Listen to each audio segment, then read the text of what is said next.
figured out a few things with this pattern that I thought I would share with you guys. So let's start with a new fresh piece of paper.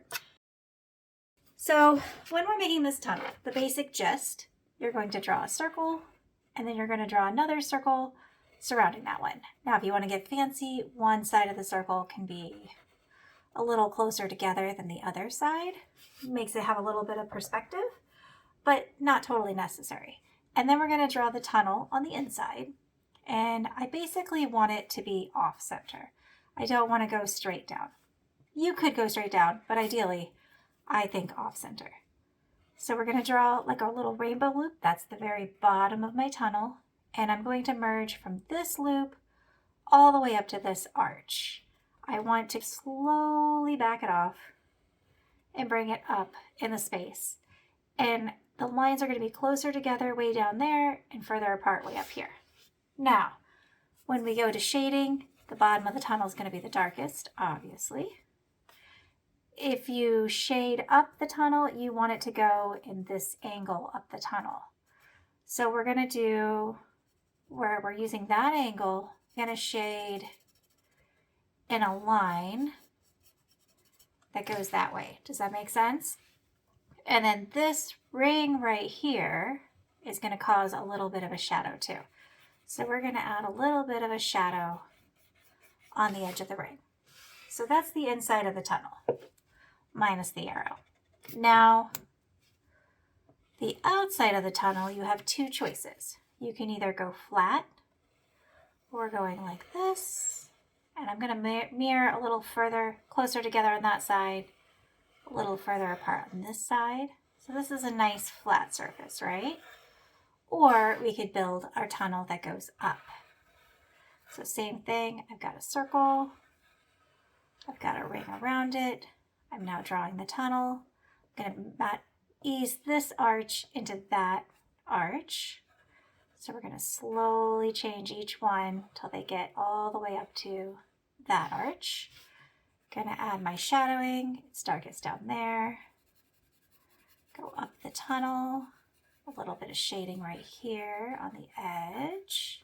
Now, if I'm wanting to build like a mountain up, when I make these rings, they're going to end before they get to the back.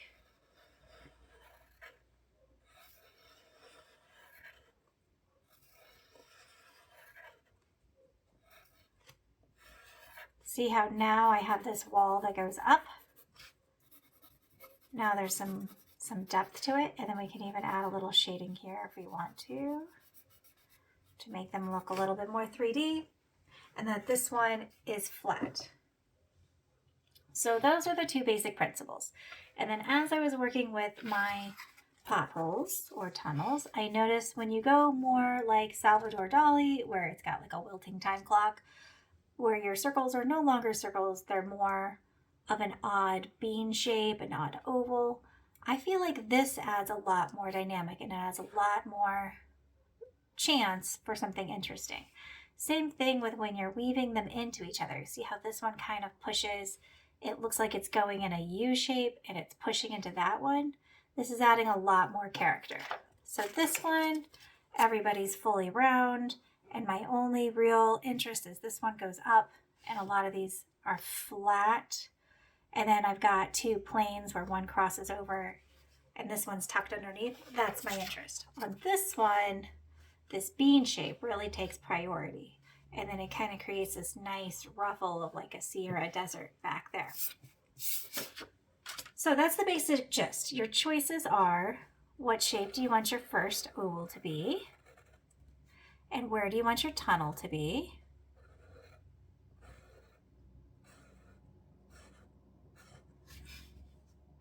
And then do you want this to have a flat plane or do you want it to have a closer to the front plane?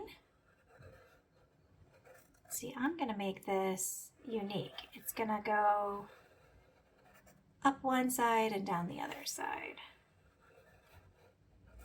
See how this is going down? And this one looks like it's kind of climbing up, right? So we can sculpt a whole land out of this whole pothole idea. And then creating my shading, I'm going up the wall of the tunnel, not mirroring the outside. But then the outside creates just a little bit of a ridge highlight. So those are the basic gists. So when we start getting into this creates a much more dynamic way of building a landscape. Now we can get into some really interesting landscapes. All right, guys, so that's the basics. Let's go ahead and make it into something bigger and see what happens.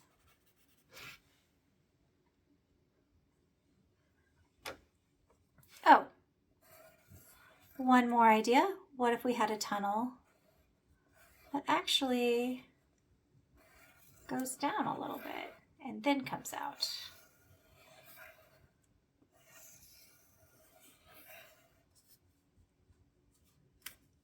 So we're going to actually take this all the way out like that, right? And then now I can work on the surface of how do I want this to meet the surface.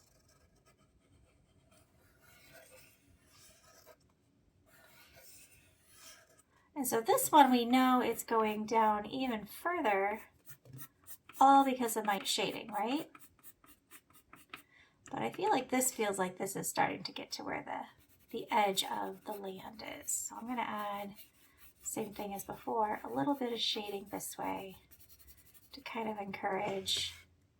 Now we've reached the end. So this is kind of a secondary shadow right there.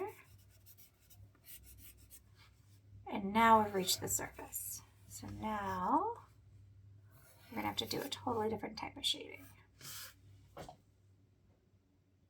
Now this one, you either have to do some really dynamic shading to get you to understand that it's going down and then flat. Or you're going to have to use some color to kind of help differentiate the two. Otherwise your eye's just going to keep moving it down, down, down, down.